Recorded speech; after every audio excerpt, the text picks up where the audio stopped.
Il-Ministeru għall-Edukazzjoni, l-Isport, iż-żgħażagħ, ir-riċerka u l-innovazzjoni qiegħed jinvesti fl-iskejjel permezz ta' ħidma fuq proġetti ta' grounds sportivi fl-iskejjel.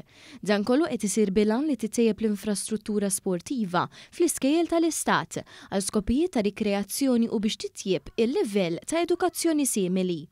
Dan l-investiment qed isir ukoll fl-isfond tal-politika nazzjonali biex tkun indirizzata l-obeżità fost it-tfal u wkoll biex titrawhem kultura sportiva fit-tfal. Bħalissa fl-iskola sekondarja tal-Imrieħel u fl-iskola primarja ta' Ħalkirkop qed isir xogħol ta' terf artifiċjali ġdid li se jitlesta għas-sena skolastika 2023-2024. Il-Ministru Clifton Grima żar ix-xogħol li qed isir fis-sekondarja tal-Imrieħel u qal li x-xogħol li qed isir fis-settur sportiv mhuwiex biss fuq livell nazzjonali, iżda qed naraw li anke fis-settur edukattiv nagħtu ambjent aktar xieraq lill-ispazji offruti fl-iskejjel.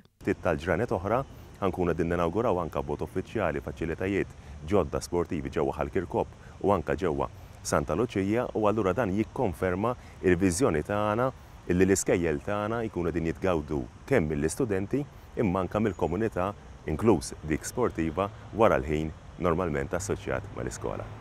Għaddej ukoll xogħol fuq żewġ proġetti maġġuri oħrajn relatati mal-isports li huma l-kumpless sportiv fl-Iskola Sekondarja ta' Santa Luċija b'investiment ta' madwar 4.6 miljun euro u li mistenni jitlesta dan ix-xahar u l-bini ta' ground ġdid tal-futbol fil-kumpless edukattiv tan-Naxxar b'investiment ta' 14.3 miljun euro. Fi żjara mal-Ministru kienu preżenti wkoll il-Kap Eżekuttiv tal-FTS Dr. Neville Young, il-Prinċipal tal-Kulleġġ Santa Teresa Viktor Aġus u l-Kap tal-Iskola Mario Buġejja.